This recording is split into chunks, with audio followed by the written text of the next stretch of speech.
Selamat datang kembali di channel Anime Zone. Salah satu alasan mengapa para bajak laut pendatang baru seperti Luffy, Lau, dan Kid dilabeli supernova adalah karena tekad dan keinginan mereka yang sangat kuat serta ambisi yang luar biasa yang mendorong mereka untuk menjadi lebih kuat.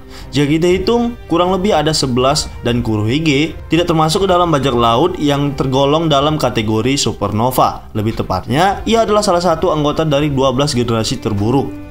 Selain Luffy, Zoro, Kid, dan Lau, ada juga kelompok bajak laut lain seperti Hawkins, Appo, Beji, Urox, Killer, X-Drake, dan Bonnie yang saat pertama kali diperkenalkan di Pulauan Sabaody, nilai buruan mereka berada di atas 100 juta belly.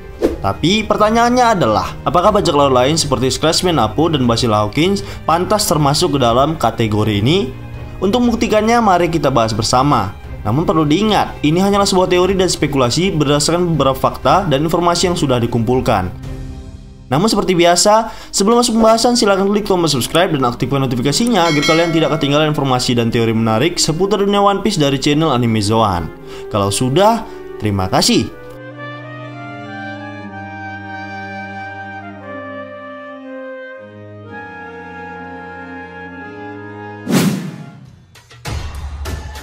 Dikatakan supernova karena mereka adalah rookie atau bajak laut pendatang baru yang sangat diperhitungkan dalam dunia bajak laut. Aksi yang mereka lakukan, nilai buruan mereka, serta kekacauan yang ditimbulkan sehingga akhirnya pemerintah dunia atau angkatan laut memberi julukan kepada bajak laut tersebut sebagai generasi terburuk. Salah satu kelebihan dari seorang supernova adalah tekad yang kuat dan ambisi yang luar biasa. Mereka tidak diberikan julukan supernova tanpa alasan tertentu. Misalnya saja Luffy dan Zoro yang selalu siap bertarung siapapun lawannya. Mereka tidak peduli apakah dia bajak laut biasa, Shichibukai, agen pemerintah, Yonko, komandan Yonko, atau bahkan kaum naga langit sekalipun. Terutama Luffy.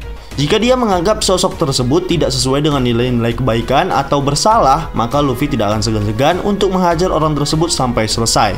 Contohnya adalah ketika Luffy menghajar Crocodile, yang merupakan salah satu Shichibukai yang sangat disegani oleh dunia. Ia merasa sistem yang diterapkan oleh Crocodile tidak seharusnya begitu atau salah. Dengan begitu, Luffy tidak segan untuk menjatuhkan kekuasaan Crocodile di Alabasta.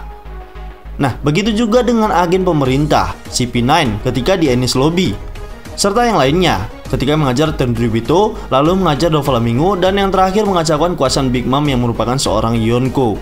Nah, tidak hanya Luffy, Kid, Killer, Lau, dan Zoro juga memiliki tekad yang hampir sama dengan Luffy. Selain itu, mereka juga memiliki kekuatan yang luar biasa, bahkan hampir sama dengan Luffy itu sendiri. Berbeda kasus dengan X-Drake yang ternyata adalah bagian dari organisasi rahasia Angkatan Laut dan terungkap bahwa sebenarnya ia bukanlah anak buah yang loyal kepada Kaido. Percayalah bahwa ia akan berada di pihak yang berlawanan dengan Kaido alur peperangan Wano nanti.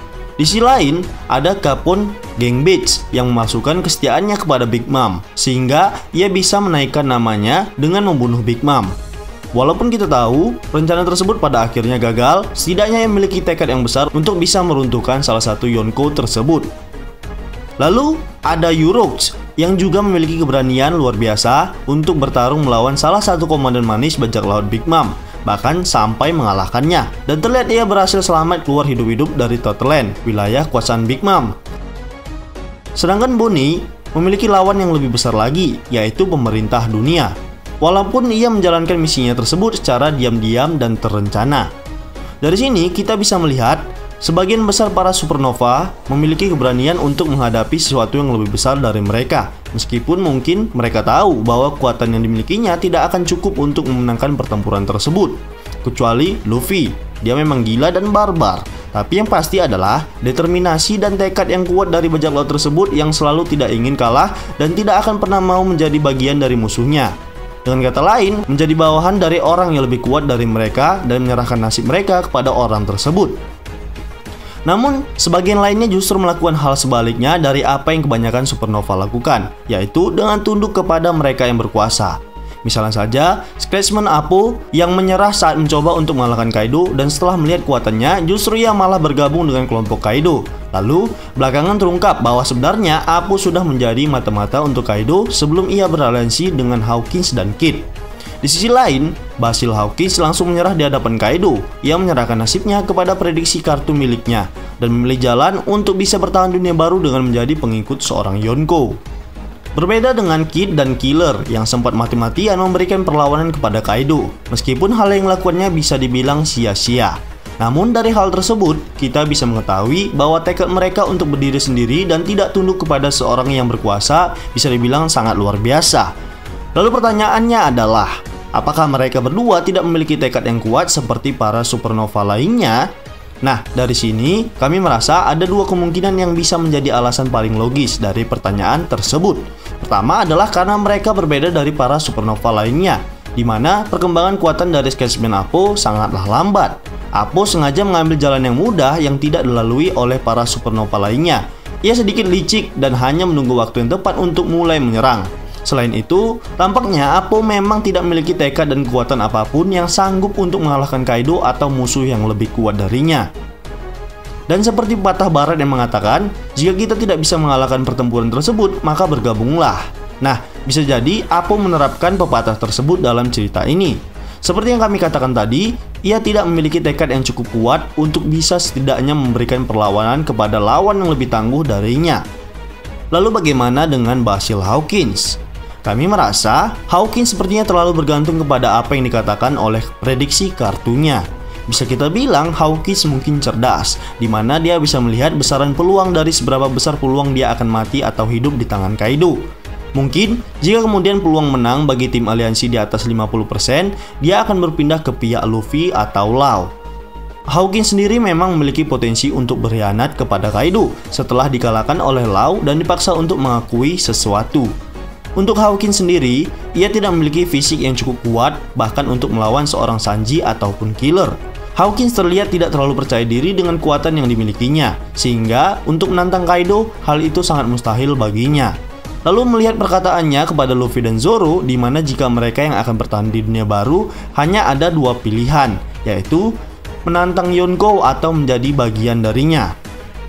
Nah, dari sini Hawkins tidak punya kesempatan untuk menantang makhluk terkuat itu. Kemudian dia memutuskan untuk bergabung dengan Kaido demi mempertahankan eksistensinya. Untuk itu, kami merasa Scratchman Apo dan Basil Hawkins bisa dikatakan adalah supernova yang gagal karena beberapa faktor, terutama karena tekad mental mereka yang lemah, sehingga untuk mencapai perkembangan dari segala aspek, mereka tidak mampu mewujudkannya. Fisik yang kuat atau kekuatan yang luar biasa, tanpa tekad baja semua itu akan sia-sia, terutama dalam dunia One Piece. Namun, jika orang tersebut memiliki tekad yang kuat, bahkan ketika fisiknya lemah, hal itu bisa berubah seketika menjadi kekuatan yang luar biasa.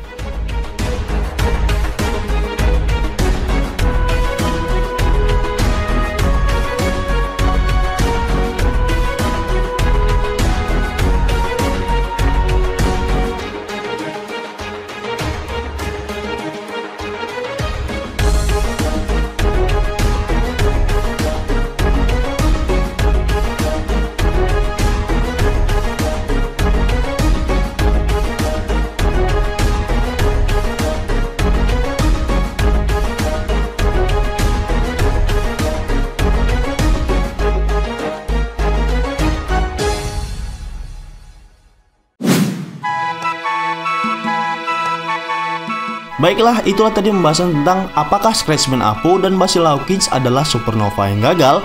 Namun perlu diingat, ini hanyalah sebuah teori dan spekulasi berdasarkan beberapa fakta dan informasi yang sudah dikumpulkan. Jika menurut kalian pendapat kami ini masih keliru, kita bisa berdiskusi di kolom komentar di bawah ini, tentunya dengan sopan dan santai. Jika kalian suka video ini, silahkan like, share, dan subscribe. Satu subscribe dari kalian akan sangat membantu perkembangan channel kita ini. And last word, terima kasih.